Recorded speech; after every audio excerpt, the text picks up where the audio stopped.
Colonel Jeff Barta, the 80th Colonel of the 3rd Cavalry Regiment. Today we are here at Table 6 Gunnery, which is crew qualification for 2nd Squadron, 3rd Cavalry Regiment. This is where we put a lot of building blocks together and build lethal crews that can shoot the weapons off of their Stryker vehicles. It was also special today because it was Community and Family Day. The squadron was able to bring out some of their own family, and then we had some special guests from the Salado Chamber of Commerce. Our regiment's partnered with Harker Heights and Salado, and it was great for them to come out and experience Army for the day. So I have 5 troops in my squadron. I have a headquarters troop and I have a forward support troop, and those 2 troops work to enable the focal point of my squadron, which is the 3 rifle troops that I have. And so those 3 rifle troops allow us to bring over 100 infantrymen into the fight, operating in 16 Stryker vehicles in that troop. And from there, using 3 of those in my squadron, and there being 3 squadrons, they're formed in the same configuration as mine in the regiment, that does give us a significant amount of combat power that we can put out, whether it's dismounted or just talking through the number of Strykers. In my squadron alone, I have 67 Strykers, but I have over 200 vehicles and pieces of rolling stock altogether. So like the other formations here at Fort Cavazos, a lot of vehicles and a great mounted capability, but the uniqueness of the infantry within the squadrons is that brings a lot more dismounts. If you do really look as far to the right before it starts kind of curving back in, and as far to the left, I mean, that frontage is pretty consistent with like what the squadron would operate on as frontage. And so even when you look at the vast amount of space here at Fort Cavazos, there's an ability for like my entire regiment to train, or for an Armored Brigade combat team for that entirety of the formation to train. But that's why we need large training areas like both what's here at Fort Cavazos and also the National Training Center, which is in like Fort Irwin, California, which is a place we go subsequently from all the training we do here, to set ourselves up with the necessary lethality that we need to be proficient in our mission essential tasks. Just to orient you to the site, so you're looking at the range tower. The range tower is where they control the entirety of the range. You can see cameras and antennas on the tower. That enables this range to be controlled by the tower, and the tower is in communication with the Stryker that you see that's going through the gunnery range.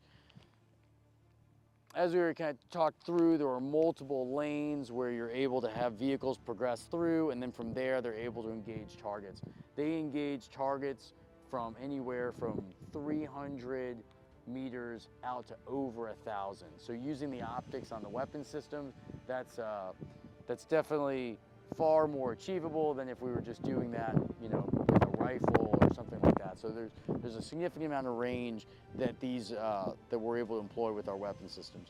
But as you look through, they generally will move down a lane, they'll engage targets, and then going back to some of the safety aspects, once they're engaging targets, they'll take a different road back, and then from there offload their ammo.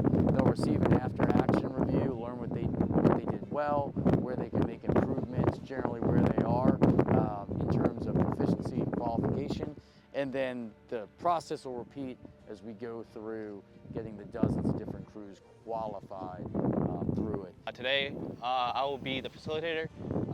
If you see, I got highly motivated soldiers, and they're going to be talking about the small arms and weapon capabilities.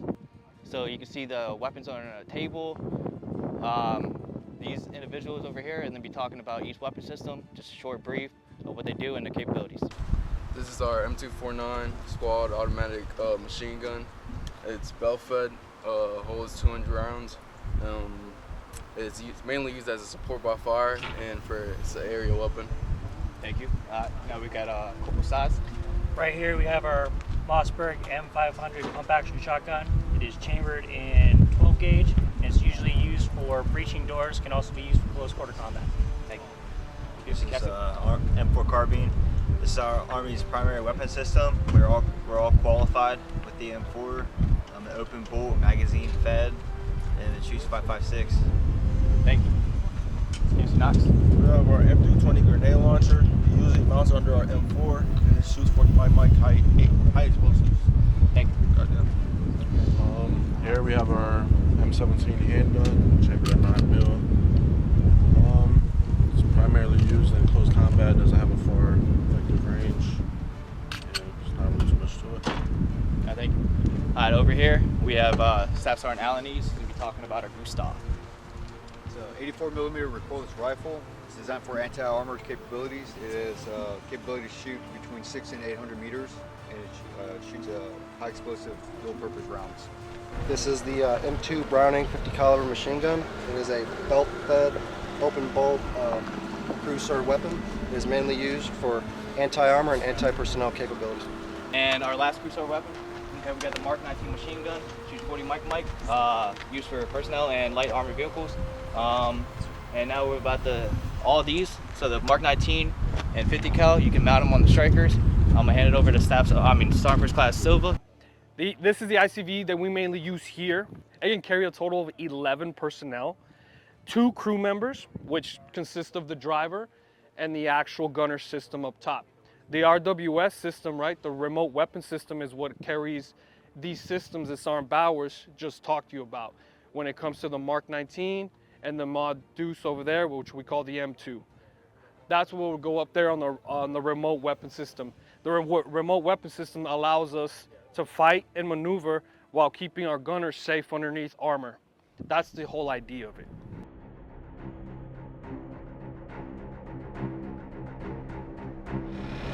Enemy drone, camouflage.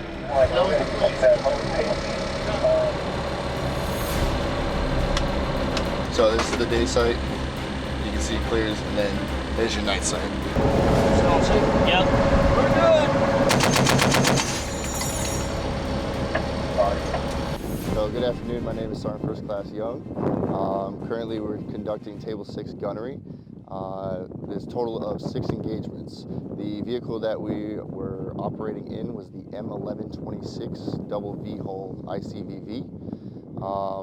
From the beginning of the movement, we went over our fire drills, we went over our rollover drills. Once we moved down, we started with a 0 target. Once that was confirmed 0, we moved to the 6 other engagements. From 4 to 5, it was 4 to 5 defensive engagements, 1 offensive, totaling 6, with 1 being a sea-burn engagement. Once we were completed, we moved back to the staging area where we were cleared off, and now we're getting ready for the next one in line. Well, to me, I'll tell you, actually, I was a lieutenant at this base 25 years ago, and I qualified on my tank with my crew on this exact range, probably about 10 feet from where we're standing, about 25 years ago. And now to come full circle and watch these young troopers demonstrate their lethality, their readiness, learn their craft, and get really good at it, it's really awesome to see really coming full circle on this exact piece of terrain.